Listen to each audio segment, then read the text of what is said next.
So today we are going to discuss about CPU scheduling. And what do I mean by scheduling? It means that if all of the processes which are in the ready queue are ready to get executed and are placed in the main memory, then selection of one of those processes is known as scheduling. And after this selection, that process gets the control of CPU and it starts its execution process. Now, who does this scheduling? This scheduling is done by short-term scheduler, that is STS. I have discussed a brief idea of STS in my previous lecture of process states. If you haven't referred to that video or if you haven't seen the video, please do go and see that video first. Now, why do CPU scheduling is done? CPU scheduling is done when a process is trying to move from a ready state, that is, to running state. That means when a process is willing to get executed. So this is the point when CPU scheduling is done. Now if there are lots of processes waiting in the ready queue, then STS is going to pick one of the process from the ready queue and put it into the CPU to get executed. So this is scheduling.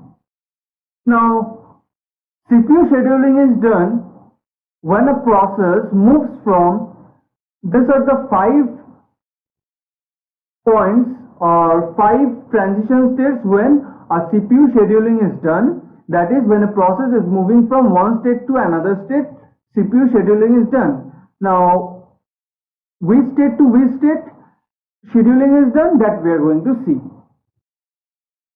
First state or first point is run to termination. That means when a process is moving to run to termination. Why do this occur?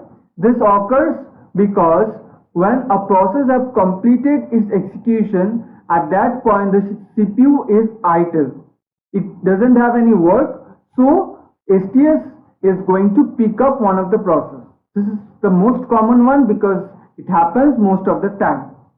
So run to termination is over. Now, why does CPU scheduling occurs when a process moves from run to wait? It happens because if a process moves from run to wait, that means the process which is getting executed requires some IO time. So for that IO time, when the process is using its IO time, at that moment the CPU have nothing to do. It is idle. So again, because of this idle state of CPU, the STS is going to pick up one of the process from the ready queue and it is going to put for execution. Now run to ready state. Why do this CPU scheduling occurs when a process moves from run to ready state? It occurs because if a process is in the run state and a high priority process comes in the ready state, then the CPU is required to be scheduled again because a high priority process is needed to execute first.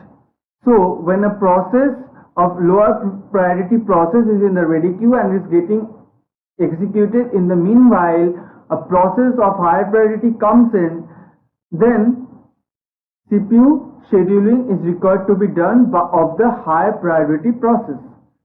Now, this might occur when a process moves from new to ready state. That means high priority process is created and it moves from new to ready state. At that point, the process have to move from run to ready state. That means, what I mean to say, suppose say a process comes in the new state, which is high priority, and at that point it moves to the ready state. Say it moves to the ready state and this high priority and a lower priority is getting executed. That is, a lower priority process is there in the run state. Then the scheduling is required to be done because, as we all know, that high priority process is required to be executed first. So at that point, what STS is going to do, STS is going to pick up the high priority process from the ready queue and it is going to put it in the run state, and the process of lower priority which was already there in the run state is going to move back to the ready state.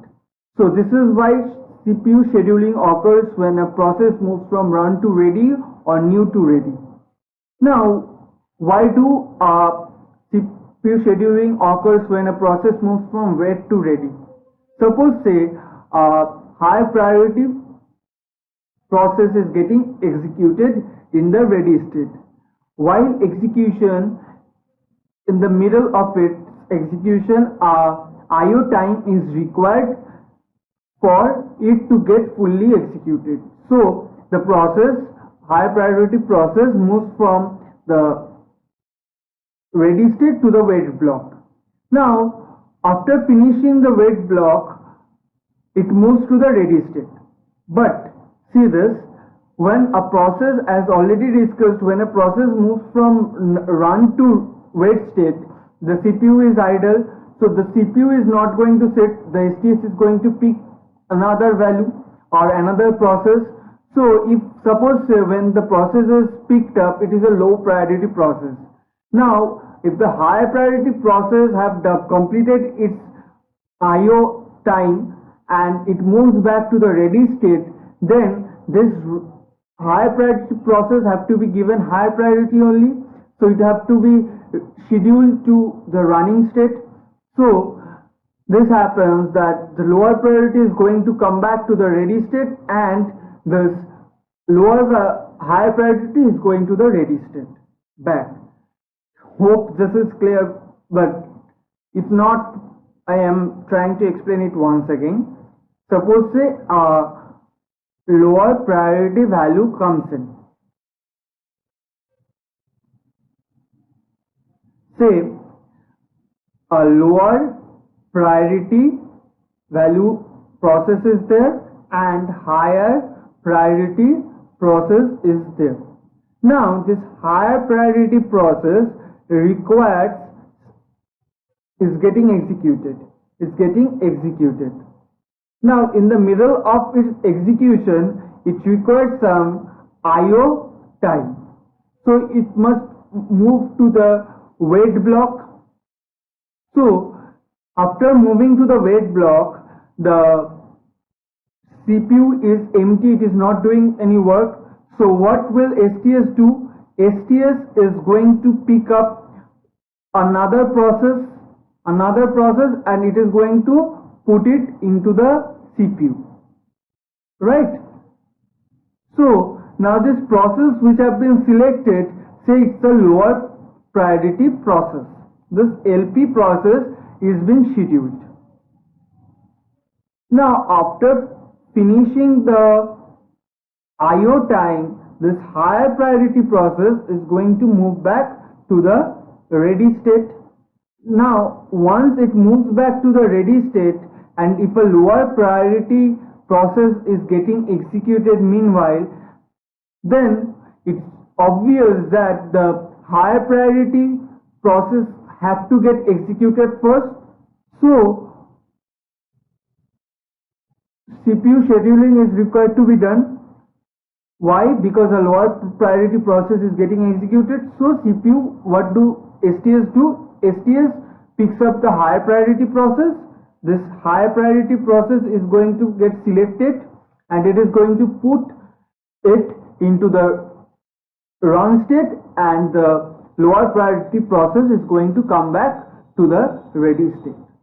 So these are the 5 times when CPU scheduling occurs, and this is it for today. I hope I have cleared everything of CPU scheduling, and if you have any doubt, please write it in the comment section. We will get back to you as soon as possible, and please do hit the subscribe button and like the video, and don't forget to hit the notification, that is the bell icon, to never miss an update.